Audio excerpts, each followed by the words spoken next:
Cuma yang saya dipahamkan adalah masalah campur tangan politik untuk pelantikan.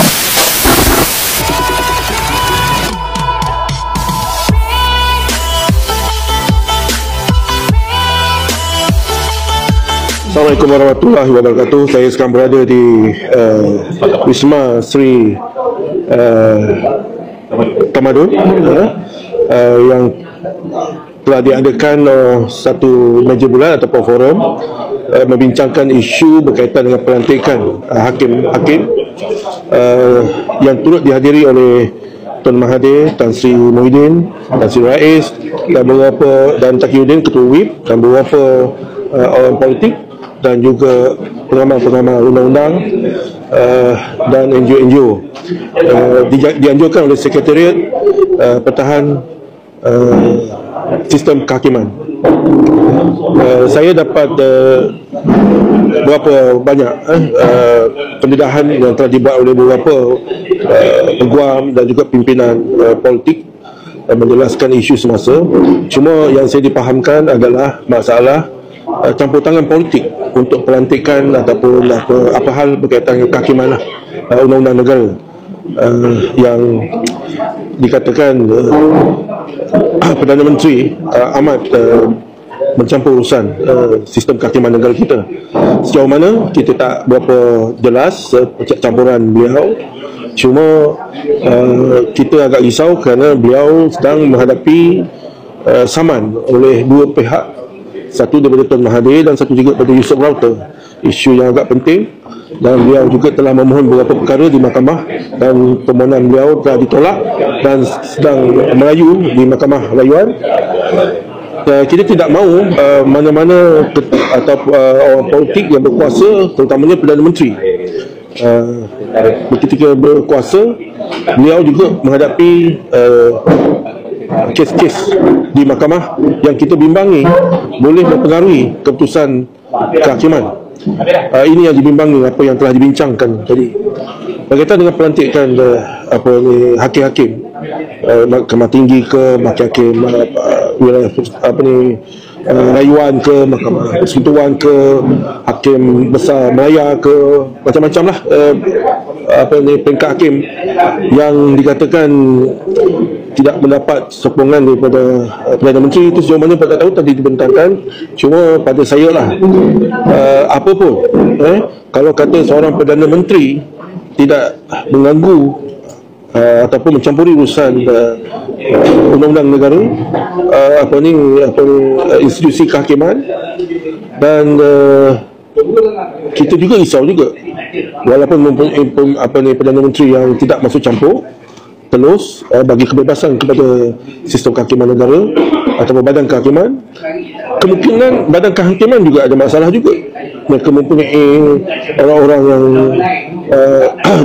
kesukaan mereka-mereka yang di atas, ada grup, ada kumpulan yang mana patut naik, tak patut naik, ada pilih kasih. Ini mesti ada. Ini di mana-mana jabatan, di mana-mana agensi, di mana-mana institusi mesti ada favoritism ataupun orang kata kroni di dalam jabatan itu sendiri.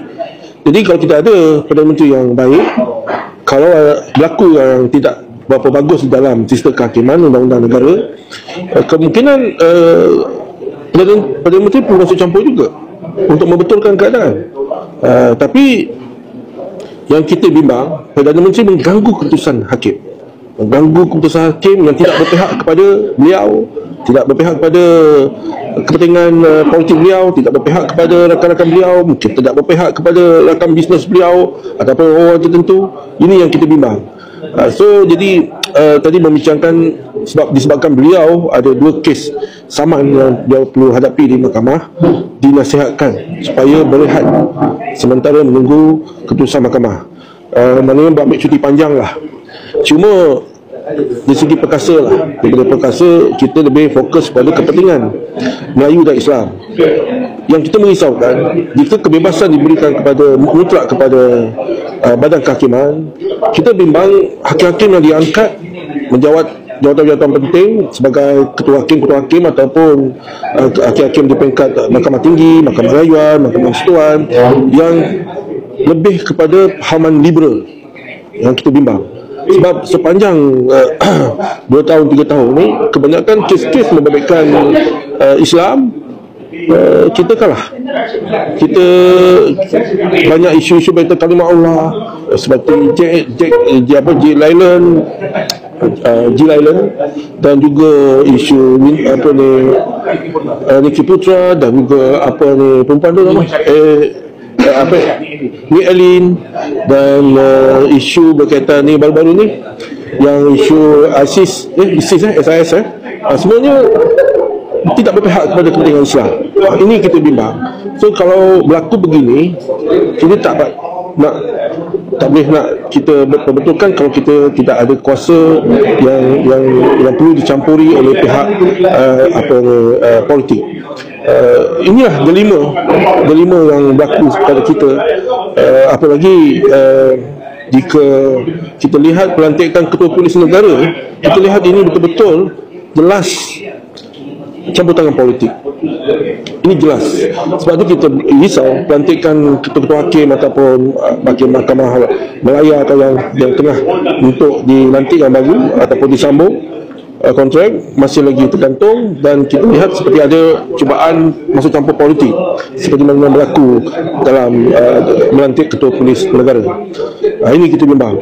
So jadi kita rakyat dalam dilema lah. Walaupun kita mempunyai Perdana Menteri yang bagus, tapi agensi-agensi tentu dia ada pilih kasih juga. Tapi kalau kita lihat, kalau Perdana Menteri yang bagus, dia boleh perbetulkan keadaan. Tapi kalau Perdana Menteri yang tak bagus, sama naik juga, ada orang kata pilih kasih, ada campur tangan yang agak tidak betul dari segi tindakan tanduk beliau, itu merugikan kita lah, rakyat. Ini kita risau. Dan tadi kita telah buat keputusan berikut mereka tadi dah adakan resolusi, salah satunya meminta Datuk Seri Anwar Ibrahim berehat sehingga kes-kes saman beliau selesai. Itu saja yang saya ungkap. Terima kasih. Sekian untuk video kali ini. Terima kasih kerana sudah menonton hingga tamat. Berjumpa lagi di video akan datang.